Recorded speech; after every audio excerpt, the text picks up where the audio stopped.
ইফালে আৰ্যনগৰৰ ঘটনাক লৈ মহানগৰ পশ্চিম আৰক্ষী জিলাৰ ডিচিপি বলিন দেউৰীৰ মন্তব্য। ইয়াত ধন দাবীৰ ঘটনাহে অসমীয়া আৰু বিহাৰীৰ সংঘাত বুলি চলা চৰ্চা সত্য নহয়। পূৰ্বেও জিতেন্দ্ৰ হালৈ আৰু আন কেইবাজনো ধন দাবীৰ গোচৰত গ্ৰেপ্তাৰ হৈ আলহী হৈছিল ৰঙাঘৰৰ ভৰলু থানাত 1014/2018 নম্বৰত জিতেন্দ্ৰ হালৈৰ বিৰুদ্ধে ৰুজু হৈ আছে গোচৰ। বশিষ্ঠ থানাত বিশাল চৌধুৰীৰ বিৰুদ্ধেও 367/2024 নম্বৰত ৰুজু হৈ আছে গোচৰ। অসমীয়াৰ আবেগৰ আশ্ৰয় লৈ বাছি যাবলৈ চেষ্টা কৰাৰ অভিযোগ ডিচিপিৰ। দেওবাৰে কোনেও অসমীয়া গো বেক শ্লোগান দিয়াৰ তথ্য পোৱা নাই আৰক্ষীয়ে। শ্লোগান দিয়া নাছিল আলোক ত্ৰিপাঠীয়েও। গাঞ্জা ব্যৱসায়ীটোৰ পৰা 50 কেজি গাঞ্জা জব্দ কৰিছে আৰক্ষীয়ে আৰু এই ঘটনাত জিতেন্দ্ৰ হালৈৰ ভূমিকা সন্দৰ্ভতো তদন্ত অব্যাহত ৰাখিছে আৰক্ষীয়ে। সাংবাদিকক আক্ৰমণৰ ঘটনাৰো তদন্ত চলি আছে। এই পৰ্যন্ত কাকো গ্ৰেপ্তাৰ কৰা নাই আৰক্ষীয়ে। চিচিটিভিৰ ফুটেজ পৰীক্ষা কৰি আছে। উপযুক্ত প্ৰমাণ পালেই কৰা হ'ব গ্ৰেপ্তাৰ।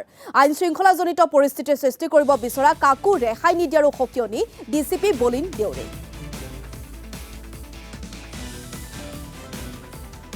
এইটো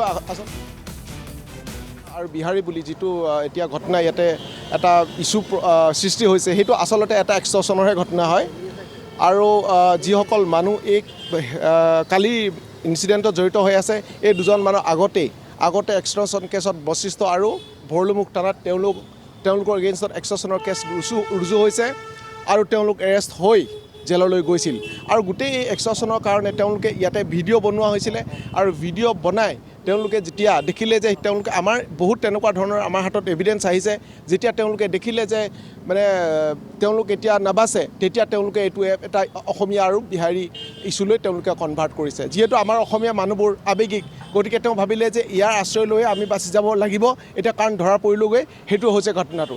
গতিকে মই ভাবোঁ সকলো মানুহ আমাৰ অসমৰ মানুহে এই ক্ষেত্ৰত সজাগ হ'ব লাগে। যিটো আমাৰ ড্ৰাগছৰ বিৰুদ্ধে যি অভিযান, সেই অভিযানটো ড্ৰাগছতে ৰাখিব লাগে। এইটো বিহাৰী অসমীয়া সেইটোলৈ নিব নালাগে। কোনো দিয়া নাই অসমীয়া গ বেগ ধ্বনি কোনো দিয়া নাই, আমি শুনা নাই। আমি গোটেইখিনি বস্তু আমি যিমান ভিডিঅ' তাত আছে আমি গোটেইখিনি ডাউনলোড কৰিছোঁ আৰু গোটেইখিনি চাইছোঁ। আজি আমি নেতাসকলৰ লগতো কথা পাতিছোঁ। আপোনালোকে বোলো ক'ৰবাত দেখিছে নেকি? তেওঁলোকেও কৈছে যে সেইবিলাক তেওঁলোকে দেখা নাই।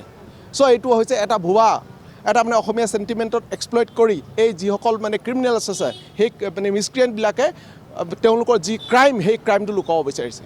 নিশ্চয় যদি আমি এতিয়া চাই আছোঁ তেওঁৰ এগেইনষ্টত যিখিনি বস্তু আমি পাইছোঁ, সেইটো আমি চাই আছোঁ।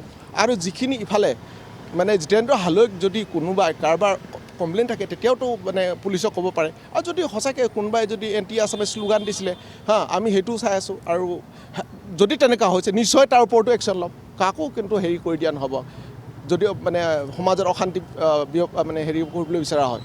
এতিয়ালৈকে আমি গোটেই বস্তুটো চাই আছোঁ। আমি দিনটো ইয়াতে আছোঁ। তেওঁৰ কথাটো নিশ্চয় আমি অনুসন্ধান কৰিম। কোনোবাই যদি তেনেকৈ কৰিছে আৰু CCTV কেমেৰাটোতো আহিব। যদি সাংবাদিকগৰাকীক তেনেকৈ এটেক কৰিছে, সেইটোতো আহিব। সেইকাৰণে আমি CCTV কেমেৰা যিমান আছে চবখিনি আমি এক্সামাইন কৰিম। আমি আজি ল' এণ্ড অৰ্ডাৰ বিজি হৈ আছোঁ, কৰিব পৰা নাই। বাট আমি গোটেইখিনি কৰি ল'ম। কৰি আমি যদি কোনোবা ইনভলভমেণ্ট আছে ল' এণ্ড অৰ্ডাৰ চিটুৱেশ্যন ক্ৰিয়েট কৰোঁতে, কিন্তু কাকো ৰেহাই দিয়া নহ'ব। এই অসমীয়া চেণ্টিমেণ্ট, অসমীয়া সহজ সৰল মানুহ ঢালি কোনোবাই ক্ৰাইম কৰিবলৈ বিচাৰিব আৰু সেইটো তেওঁ মানে অসমীয়া চেণ্টিমেণ্টটো ঢাল হিচাপে ব্যৱহাৰ কৰিবলৈ বিচাৰিব আৰু সেইটো